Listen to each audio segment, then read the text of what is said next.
आपल्याला का शिकायचं आहे आणि आपण कशासाठी शिकणार आहोत हे पक्क केलं पाहिजे। शिकायचं का? कोण उत्तर देईल मला? तुम्ही का येता शाळेत? हा, बसून उत्तर द्या। येस,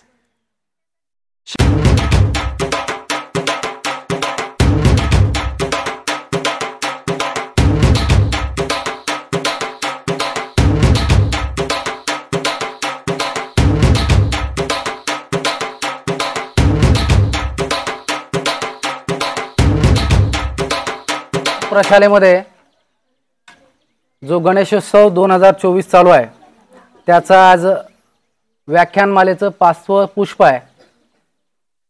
आजचे जे व्याख्याते आहेत ते नीलकंठेश्वर पाटील सर, ग्रामीण विद्याविकास प्रशाला चप्पळगाव येथे सहशिक्षक म्हणून कार्यरत आहेत। इंग्रजी विषयाचं अध्यापन ते करतात। शालेय पुस्तके जे आपण हाताळतो इंग्रजीचे त्याच्या अभ्यासक्रम निर्मितीचं जे मंडळ आहे त्या मंडळावर ते सदस्य आहेत। त्यांच्या सल्ल्यानुसार त्या पुस्तकातील कोणता धडा निवडायचा, कोणती कविता निवडायचं याचं जी एक कमिटी आहे त्या कमिटीमध्ये ते सदस्य आहेत। त्यांच्या विचार विनिमयाने आपण जी पुस्तकं हाताळतोय त्यातील धडे, कविता, व्याकरणाचा भाग घेतला जातो। असे आजचे आपले व्याख्याते पाटील सर हे आज आपल्याला या ठिकाणी लाभलेले आहेत। विद्यार्थ्यांमध्ये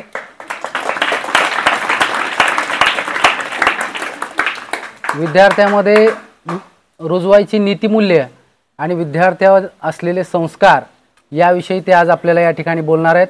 सर्वप्रथम आपण जोरदार टाळ्या वाजवून त्यांचं स्वागत करूया।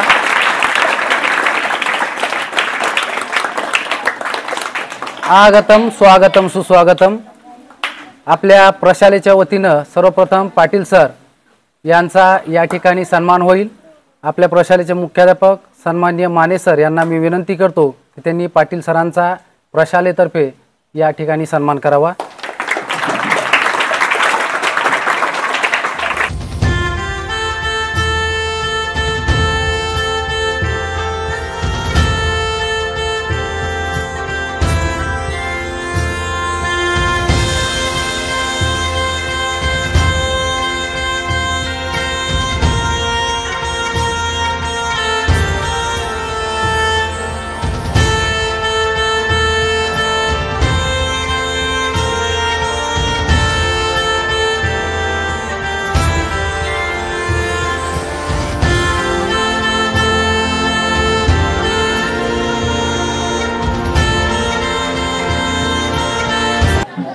आता जास्त वेळ न घेता मी पाटील सरांना विनंती करतो त्यांनी आपलं मनोगत, आपले विचार आपल्या समोर व्यक्त करावे। पाटील सर। यस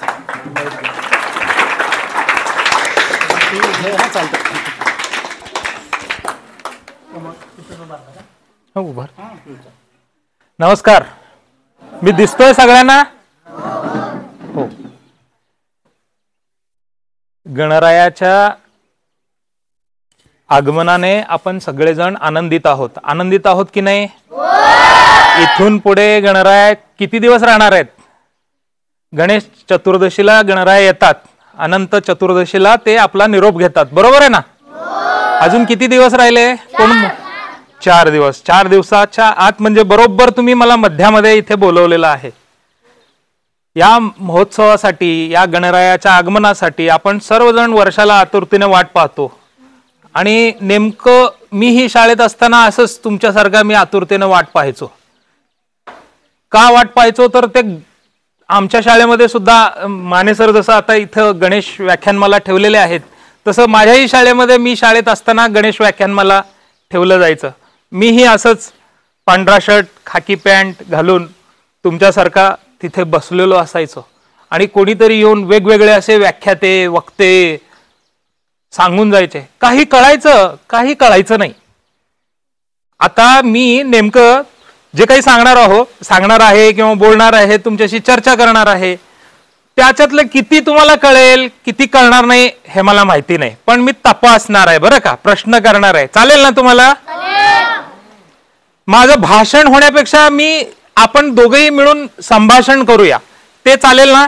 संभाषण म्हणजे कसं असतं, बोलणारा फक्त बोलत राहत नाही, ऐकणारा ऐकतो आणि ऐकून काही विचारतो, बोलतो, आणि हे दोघंही आपण एकमेकांसाठी जे काही चर्चा करायला मुद्दे आहेत त्या मुद्द्यांवरती आपण चर्चा करूया.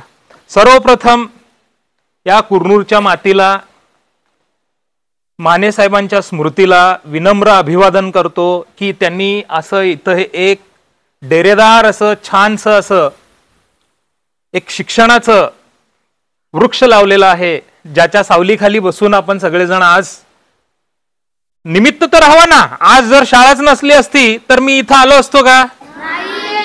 तुम्हाला मी पाहिलं असतं का? तुम्ही मला पाहिलं असतं का? नाही ना. तर माने साहेबांच्या, संस्थापक माने साहेबांच्या स्मृतीला विनम्र असं आदरांजली वाहतो, गणरायाच्या पुढे नतमस्तक होतो. आणि माझे ज्येष्ठ बंधू महादेव माने सर हे सतत, मला गेली 12 वर्ष सरांशी माझा संबंध आहे. इथं असलेले सगळे शिक्षक जवळपास हे माझे स्नेही आहेत, माझे मित्र आहेत, आणि या शाळेशी माझा जुना असा ऋणानुबंध आहे. ही माझी नेमकी 5वी वेळ आहे तुमच्या शाळेवर यायची. म्हणजे तुमच्या शाळेत माझी चूक झाली, हे सर्वनाम मी वापरायला नको आहे. आपल्या शाळेवरती मला यायला ही 5वी वेळ आहे. म्हणजे जेणेकरून मागे जेव्हा मी यायचो तो शेख सरांचे तास ऑब्झर्व करायला यायचो, आणि त्यावेळेस तसा एक प्रोजेक्ट शासनाचा होता.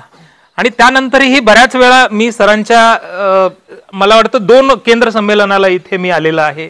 त्यानंतर सरांनी बोलवलंय म्हणून असं एकदा आलेलं आहे. तर हे काही आपलं नातं आहे ते एकेरी नाहीये, तर तुम्हीही त्याच्यामध्ये सहभागी होता. अशा काही माझ्या चांगल्या चांगल्या आठवणी तुमच्याबद्दल आहेत. त्यामुळे तुम्हा सर्वांना माझ्याकडून इथं शिकत असल्याबद्दल हार्दिक हार्दिक शुभेच्छा.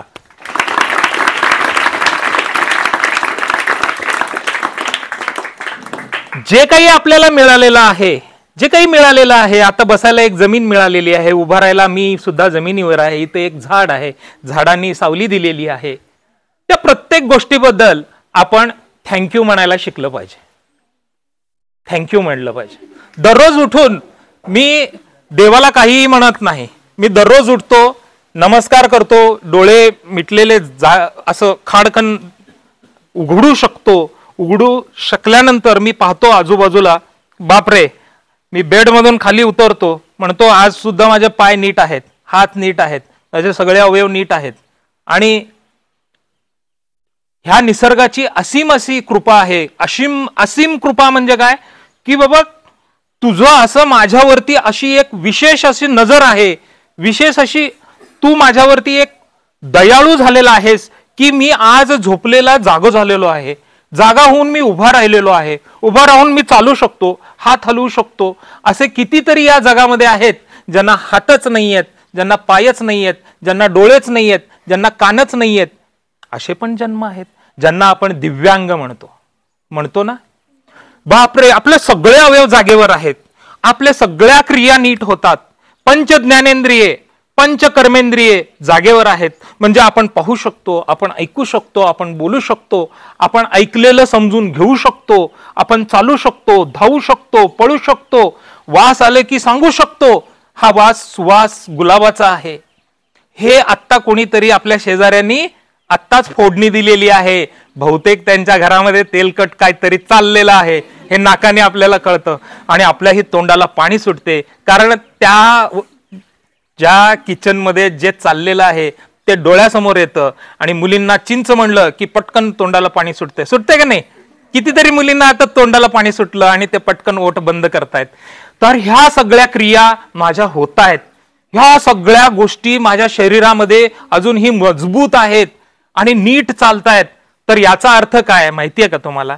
याचा अर्थ असा आहे की तुम्ही भाग्यवान आहात, आणि मुळातच तुम्ही जिंकण्यासाठी जन्मला आहात. आता असं कसं म्हणाले बरं का सर? जिंकण्यासाठी जन्म म्हणजे काय? म्हणजे काय आम्ही काय हरलोय काय? दुसरी बाजू म्हणजे जसं भूमितीमध्ये एखादा प्रमेय मांडला की त्याचा व्यत्यास उलटा होतो, की आमचा जन्म काय हरण्यासाठी झालेला होता का? हरणं आणि जिंकणं ही व्याख्या जी आहे ती व्याख्या स्थितीनुसार, काळानुसार, प्रसंगानुसार, व्यक्तीनुसार बदलत जाते.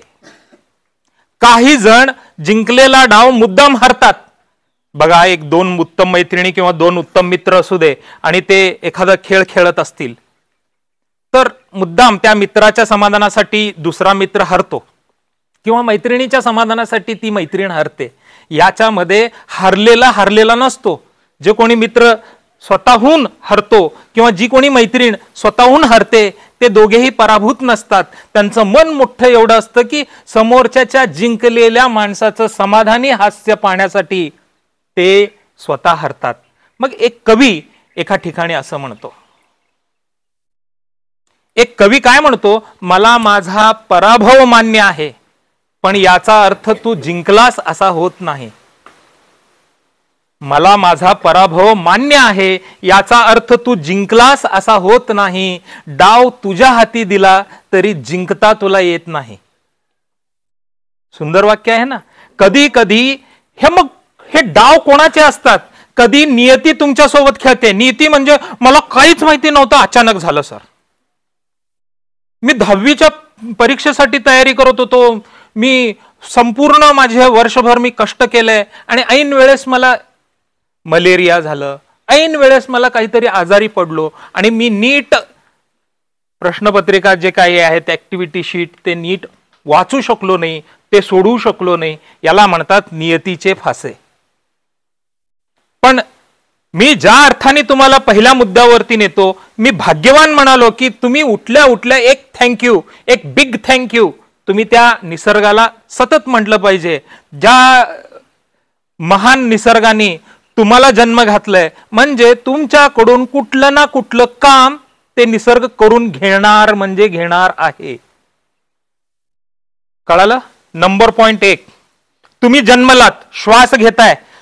तुम्ही कधीतरी विज्ञानाची पुस्तकं जेव्हा तुम्ही पुढे जाऊन वाचाल, आता काही मुलं मुली हसतील, मी जे काही आता सांगायला जाणार आहे त्यानंतर तुम्ही हसाल आणि हसून, पण त्याच्यामध्ये संपूर्ण विज्ञान आहे, काहींना कळणार नाही. पण पुढे जाऊन माझं बोलले जे मी काही बोलतोय त्याच्यावरती काही वर्षांनी तुम्ही जेव्हा विचार कराल, तेव्हा तुमच्याही लक्षात आलं असं येईल की सर आज जे काही गणेश व्याख्यानमालेमध्ये आम्हाला सांगत होते ते नेमकं खरं होतं. मुद्दा एक, तुम्ही जेव्हा जन्म घेण्यासाठी तुमच्या माता पित्यांकडून तुमच्या आईचं जेव्हा गर्भ थांबतं, प्रत्येकांच्या, माझ्याही आईचं जेव्हा तिच्या गर्भामध्ये रुजलो, तिचं शरीरामध्ये असं एक शक्ती तयार होतं की ते रुजलेलं जे अंकुर आहे ते अंकुर निघून जावं. काय म्हणतोय? खूप जबाबदारीनं, खूप शास्त्रीय असं तुम्हाला काहीतरी सांगतोय.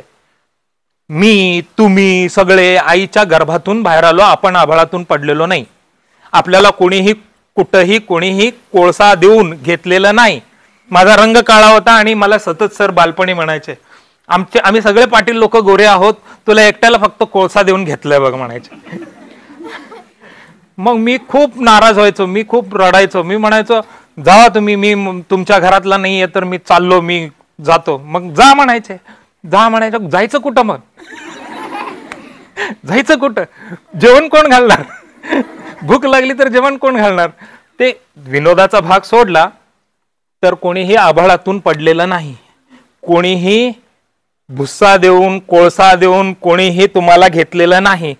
तुम्ही जी काही 16 संस्कार आहेत, एखाद्या जोडप्याचं लग्न झाल्यानंतर तुम्ही, मी सगळेजण असे त्या विधिवत संस्कारामधून आलेलो आहोत. असंच उगच आलेलो नाही आहोत.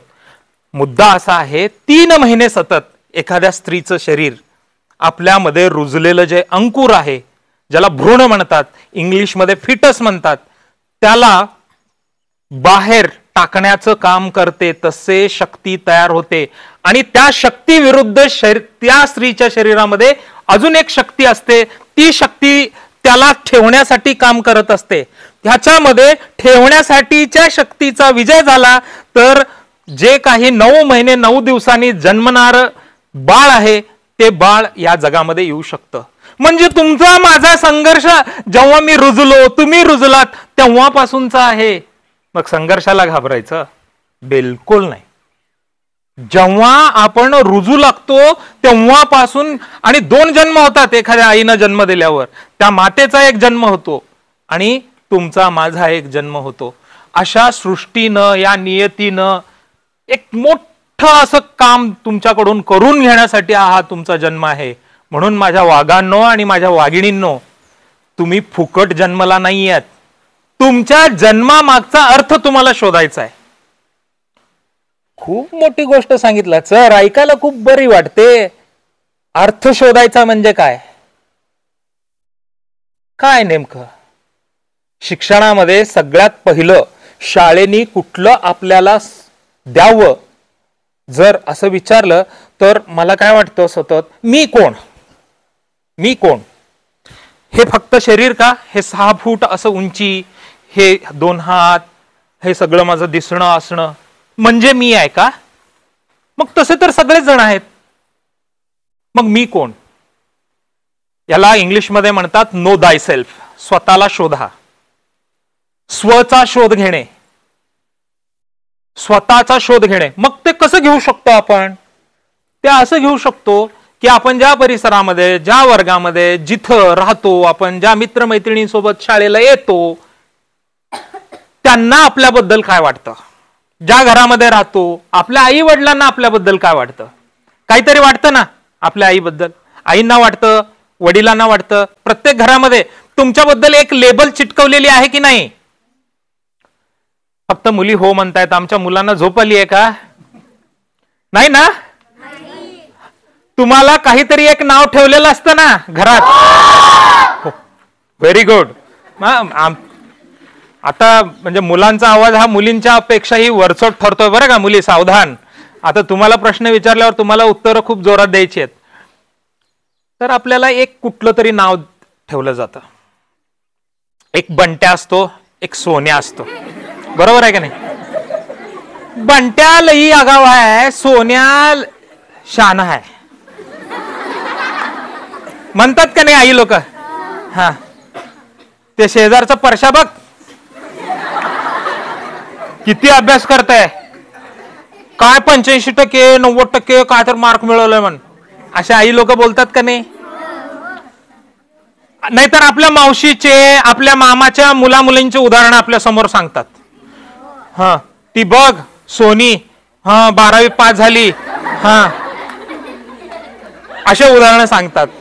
मग आपली गोची होती सतत आपण जे काही आहे ते इतर 4-5 लोकांची उदाहरणं देऊन आपल्याला तपासलं जातं घरात. तू एका कामाची नाहीस, घे. तुम्हाला हमखास तुम्हाला शाळेला लेट होत असतो आणि आई तुम्हाला काहीतरी काम सांगत असते. तुझा डबा तू घे ग बाई, मला इथं पडलेले आहेत 1760 काम. तुझा बाप तिथं उभारलाय, त्यांना बोलवताय. तुझा भाऊ तिकडे उभारलाय, त्यांनी सांगतंय. मरायला मी एकटेच जन्मले, खपायला मी एकटीच आहे, अशी आई म्हणते. बरोबर आहे? हे घर घर की कहाणी आहे. घर घर की कहाणी आहे. आईला असं वाटतं की मी म्हणून किती रांधायचं, मी म्हणून किती करायचं, तुम्ही जरा हातभार लावावा असं वाटतं.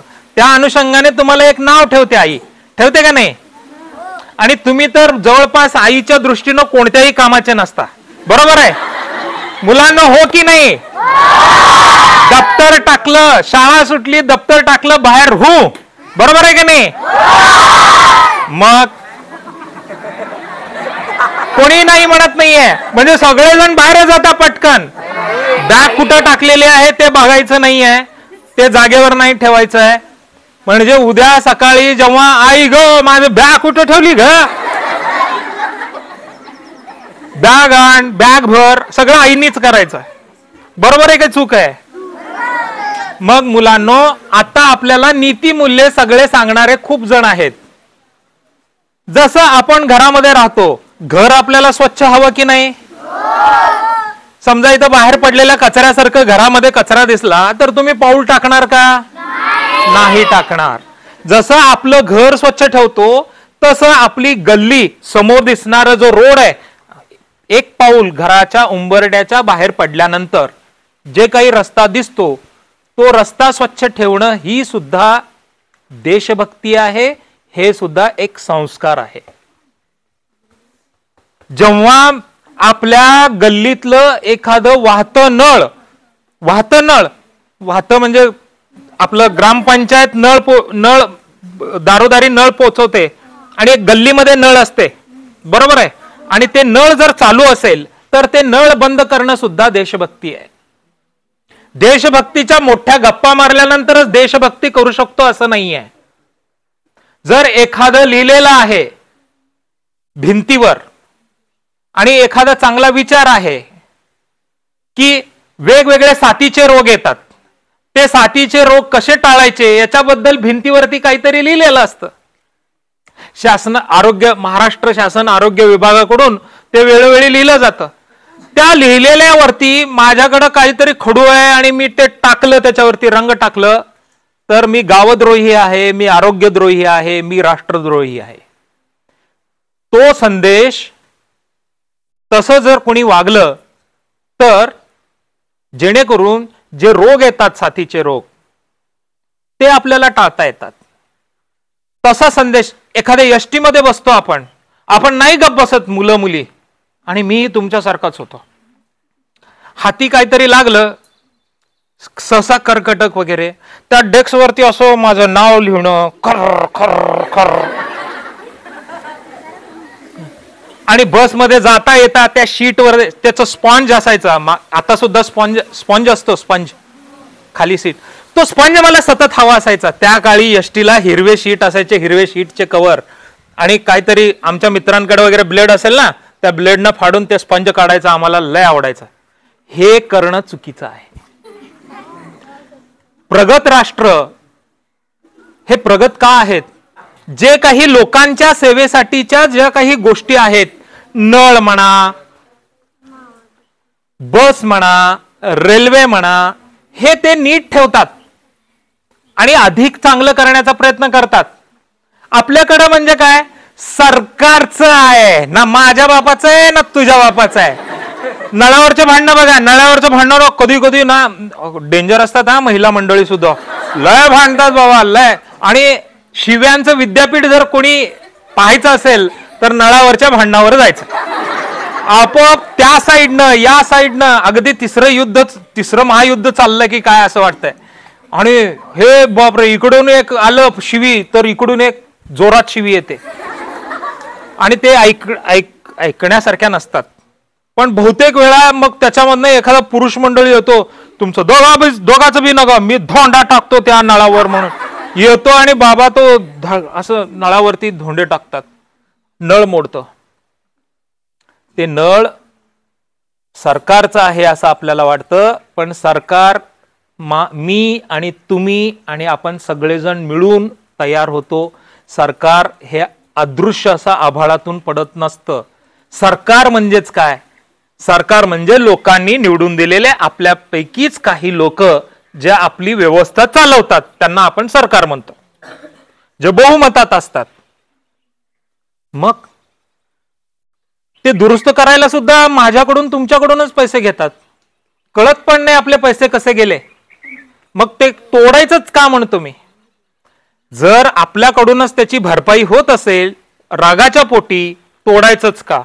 मग तुम्ही सगळ्यांनी एक शपथ घ्या, इथं जिथं आपल्या शाळेच्या परिसरामध्ये जे काही नळाचे तोटे आहेत किंवा जे काही झाडं आहेत, लहान लहानशी रोपं आहेत, त्यांना तुम्ही धक्का लावणार नाही. झालं तर त्याचं संरक्षण करू आपण.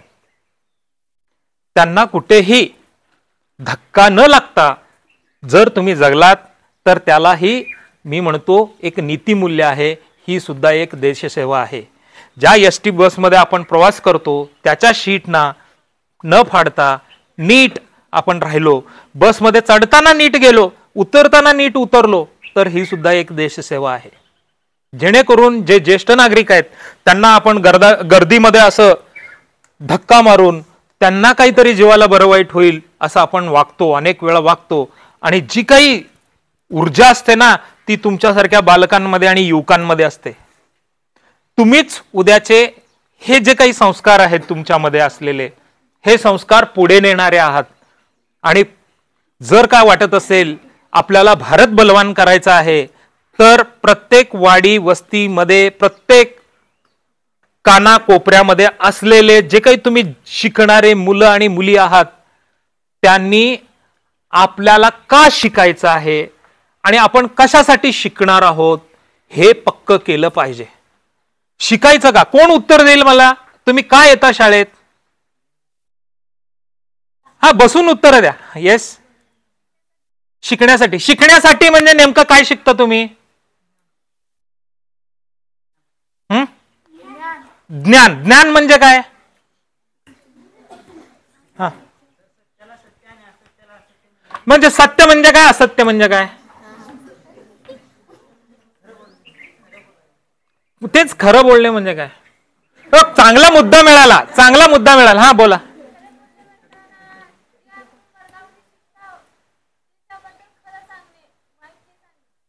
बर, तुमच्याकडून 4-5 मुद्दे मला मिळाले. याच्यावरती आपण 3-4 तास बोलू शकतो. मी तेवढा वेळ घेणार नाही. जेव्हा तुमच्या चेहऱ्यावरती मी बोललेलं कंटाळा येत आहे असं जेव्हा दिसेल, त्याच क्षणी मी थांबणार आहे. एक मुद्दा आला, ज्ञान मिळवण्यासाठी आपण येतो. मग ज्ञान म्हणजे काय? What is knowledge? कोण सांगेल मला?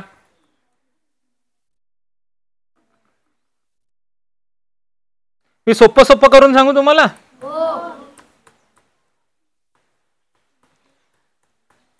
मी अशा एका व्यक्तीला, आता हे भाषण, हे व्याख्यान संपल्यानंतर एकट्या माणसाला ज्याला कुरनूर बद्दल काही माहिती नाही, फोनवरती माझ्या मित्राला सांगणार आहे की कुरनूरची शाळा ही अतिशय सुंदर, टुमदार अशा एका टेकडीवर वसलेली आहे.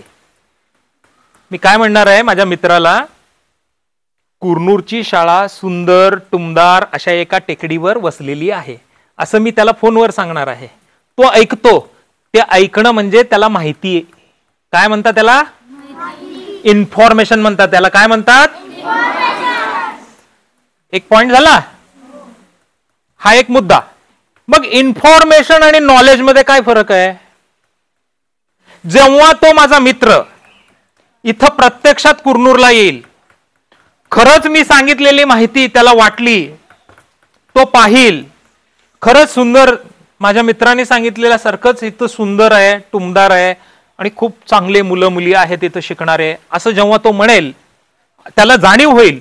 म्हणजे ते जाणीव करण्यासाठी तो त्याचे डोळे वापरेल, त्याचा मेंदू वापरेल, तो स्वतः पाहिल, ऐकेल, अनुभव करून घेईल. जी कुठलीही माहिती तुम्ही अनुभवाच्या पातळीवरती उतरवता, तुम्ही स्वतः अनुभव घेता, म्हणजे तुम्हाला ज्ञात होतंय. पंच ज्ञानेंद्रियांनी तुम्ही ज्ञात करून घेता. ती त्या अशा माहितीला ज्ञान म्हणतात. काय म्हणतात? हा. आता एक सोपं उदाहरण देतो तुम्हाला याच्यापेक्षा. पाणी थंड आहे. कोणीतरी म्हणलं, एक बाटली पाणी आणली, हा विद्यार्थी आला आणि म्हणला, सर बाटली थंड आहे. ही माझ्यासाठी माहिती आहे. मी जेव्हा बाटलीला हात लावेन, हात लावलो, माझं कुठलं ज्ञानेंद्रिय काम करणार आहे? त्वचा. आणि काय होणार आहे? मला स्पर्श होणार आहे.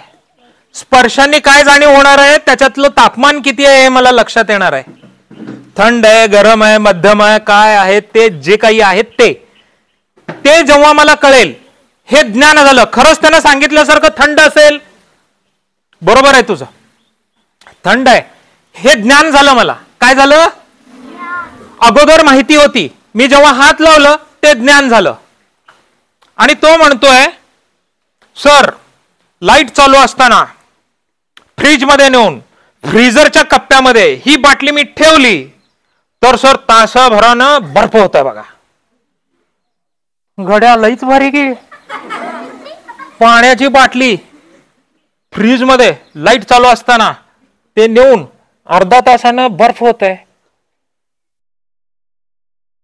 ठीक आहे म्हणलं, लाईट चालू असताना हा चमत्कार सगळीकडेच होतो का? होत नाही. मग काय ते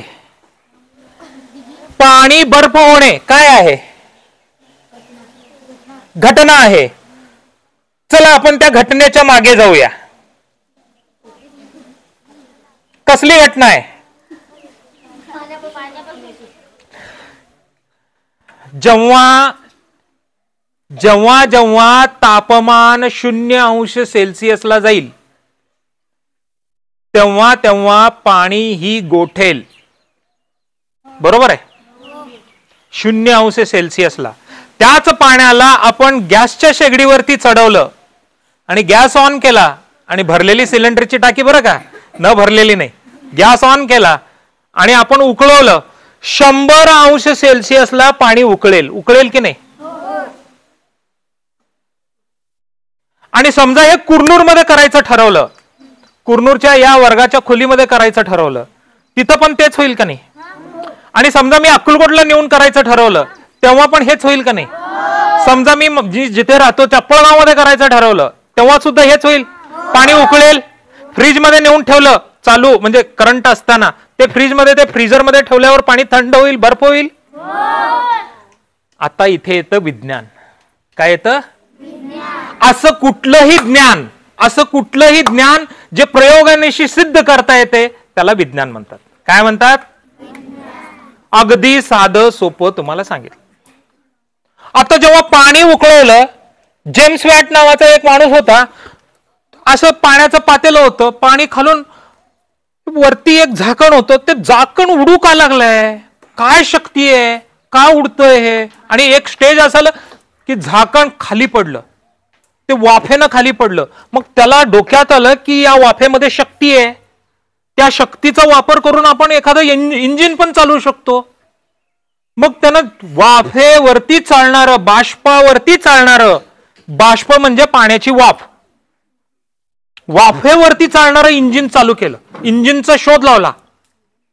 म्हणजेच काय, विज्ञानाचं तत्व वापरून, जे काही तत्व वापरण्याची प्रणाली आहे वापरून एखादं उपकरण तयार होणं किंवा यंत्र तयार होणं, आणि यंत्रामागचं जे काही विज्ञानाचे तत्व असतात त्याला तंत्रज्ञान म्हणतो आपण. काय म्हणतो? बरेच जण म्हणतात मोबाईल हे विज्ञानाचं हे आहे, वरदान आहे. नाही नाही नाही नाही, तंत्रज्ञान आहे. मोबाईल इज अ टेक्नॉलॉजी जे सायन्सच्या तत्वांवरती चालतं, विज्ञानाच्या तत्वांवरती चालतं. विज्ञान शाप की वरदान मध्ये आपण मोबाईलचे तोटे लिहून काढतो. नाही, ते तंत्रज्ञानाचे तोटे लिहित आहात तुम्ही. टेक्नॉलॉजी आहे ती, ह्याला म्हणतात टेक्नॉलॉजी. म्हणजेच तुम्हाला काय सांगितलं, माहिती, ज्ञान, विज्ञान, तंत्रज्ञान, आणि जगामध्ये जी मूलभूत तत्व आहेत त्या तत्वांचं ज्ञान घेणे हे तत्वज्ञान. अशा वेगवेगळ्या पद्धतीनं. कंटाळा आलाय दादा तुला? नको वाटतंय? मला जसं वाटायचं माझ्या शाळेमध्ये असताना कोणीतरी इथं व्याख्यान द्यायला आले की मला खूप जाम कंटाळा यायचा कधी कधी. मग मी समोरच्या माणसाचं शर्ट पकडायचो, एक काडी घ्यायचो, असे पडलेले काडी टोचायचो, हे सगळे उद्योग करायचो. तुला पण तसं करावंसं वाटतंय? नाही ना? मी म्हणालो होतो तुम्हाला, जेव्हा तुम्हाला कंटाळा येईल तेव्हाच मी संपवणार आहे.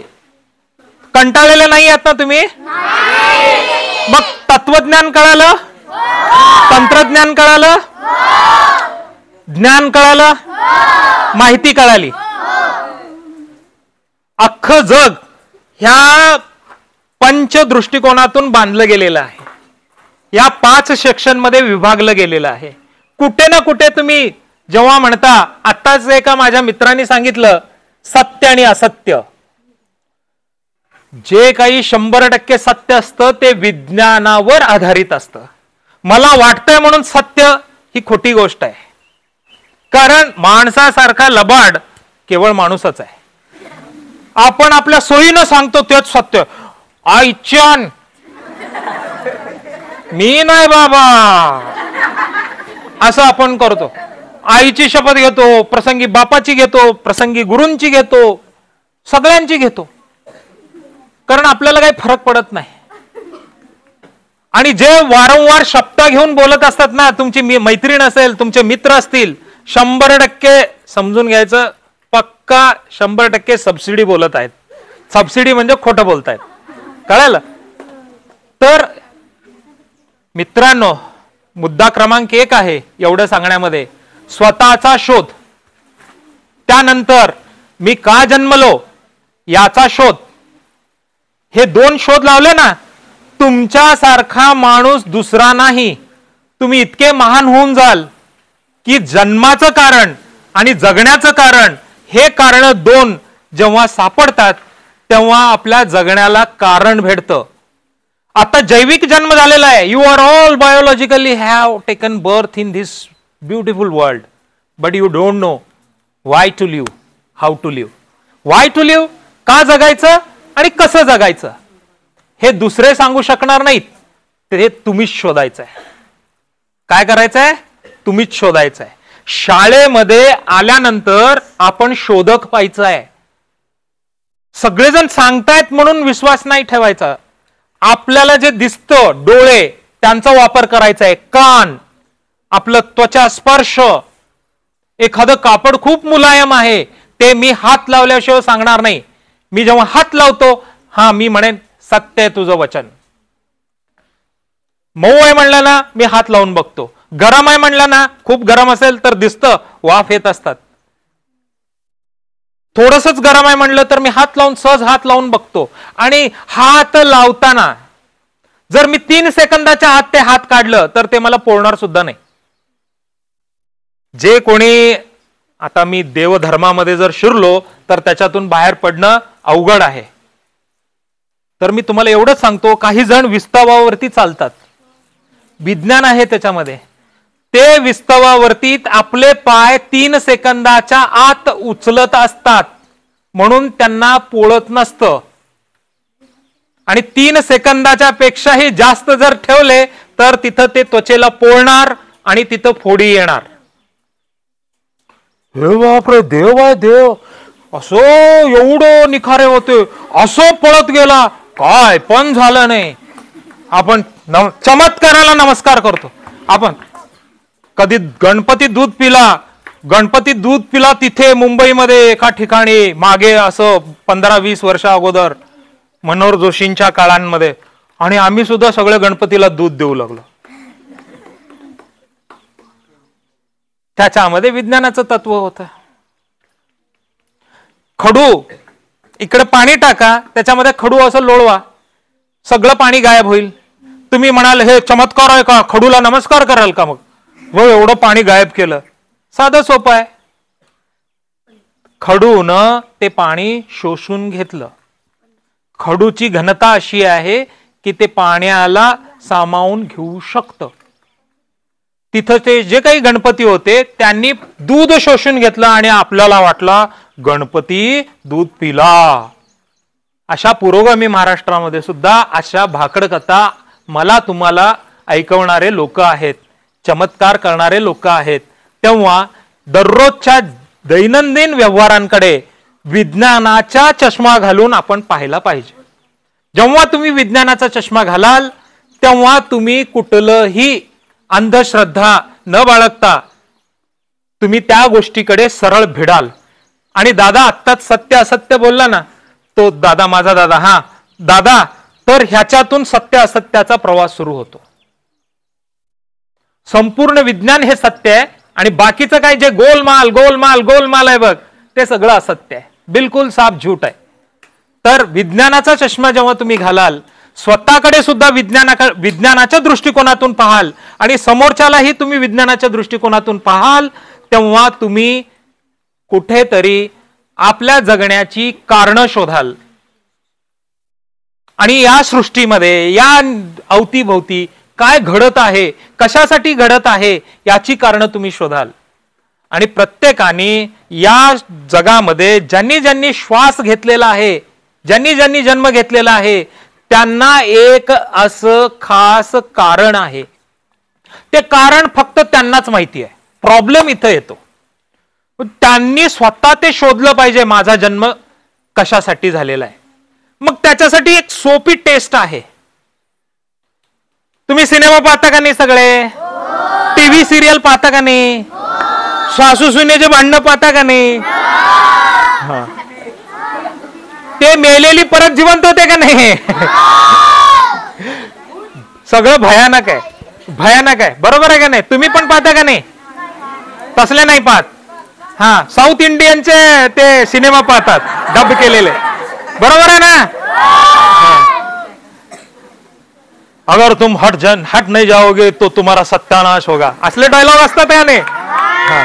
तर असे सगळे तुम्ही सिनेमा पाहतात, तुम्ही पाहता तेव्हा आपले आई वडील आपल्याला बोलवतात.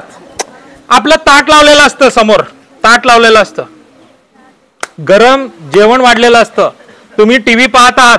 आपल्या घरातलं सीन आठवा. आपली आई आपल्याला हाक मारत असते, अगं उठ गा, किती वेळ बसशील, जेवून घे. आपण असंच ह्या मुलांना सुद्धा आपले आई वडील हाका मारत असतात, आणि असंच हे मुलं सुद्धा. हे का घडतं? का ते सिनेमातल्या त्या स्टोरीमध्ये तिथं घडणाऱ्या पात्रांसोबत आपण एक रूप झालेलो असतो. कोणी आपल्याला म्हणलं तर वाटत असतं की मलाच कोणी काय म्हणलंय, एवढं एकरूप झालेलो असतो. आपल्याला देहभान हरवलेलं असतं, म्हणजे मी कोण आहे हे हरवून जातो आपण, आणि त्या सिनेमाशी एकरूप होतो.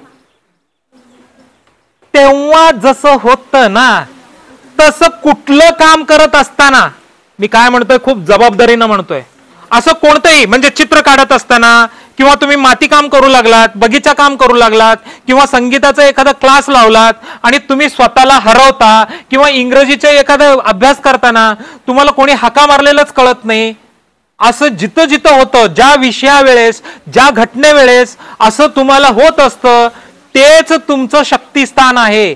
त्यासाठीच तुम्ही जन्मलात. तेव्हा जेव्हा कुठलं तुम्ही हातामध्ये काम घेतलेलं आहे, किंवा तुम्ही जे काही करता आहेत तेच तुमचं पॅशन आहे, त्या पॅशनच्या मागे लावा, सक्सेस तुमच्या मागे लागेल. कळूलेलं आहे? जसं सिनेमा पाहताना स्वतःला विसरल्यावर तुम्हाला काहीही कळत नाही, तसं जेव्हा तुम्ही एखादं काम करत असताना, समजा शेतामध्ये पाणी देत असताना तुम्ही स्वतःला विसरता, तर तुम्ही उद्याचे भावी शेतकरी आहात.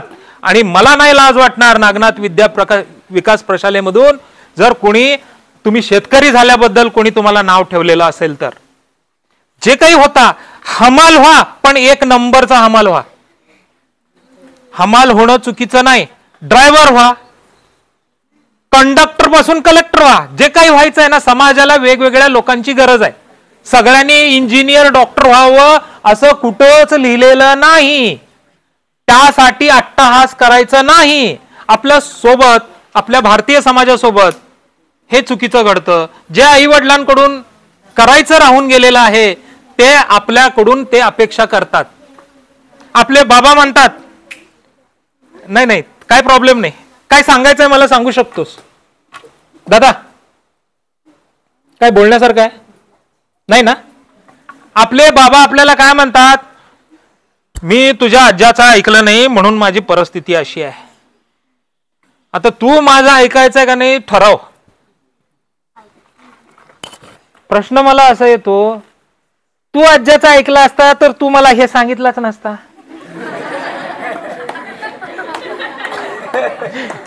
तू राईट राहिला असता, मी पण राईट राहिलो असतो.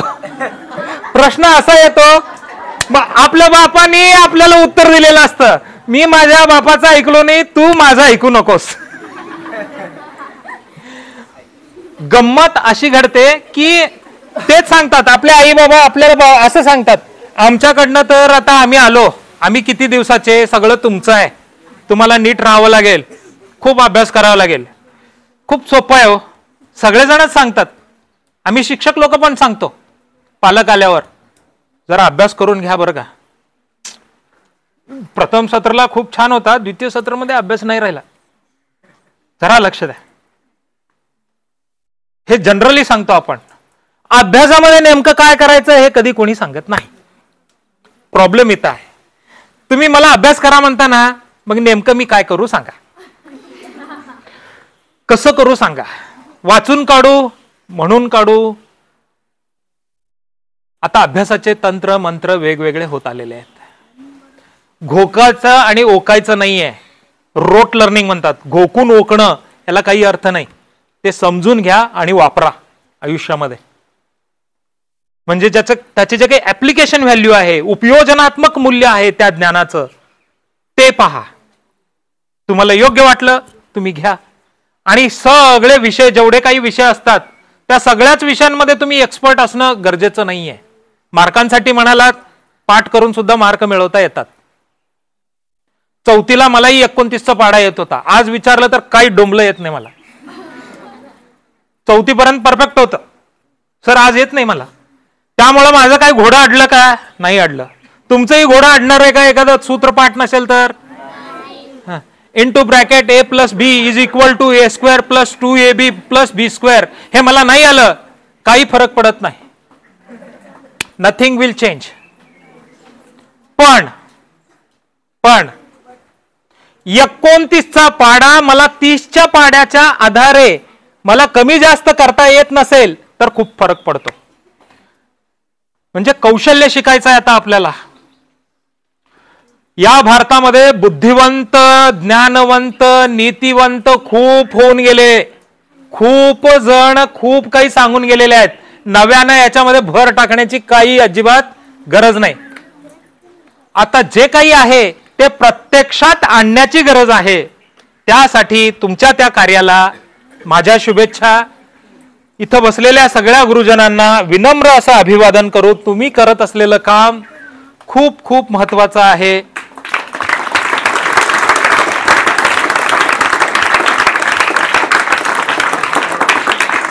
इतक्या जोरात टाळ्या वाजतायत की आता सर बस करा, हा अंतिम संदेश माझ्यापर्यंत पोहोचलेला आहे. तर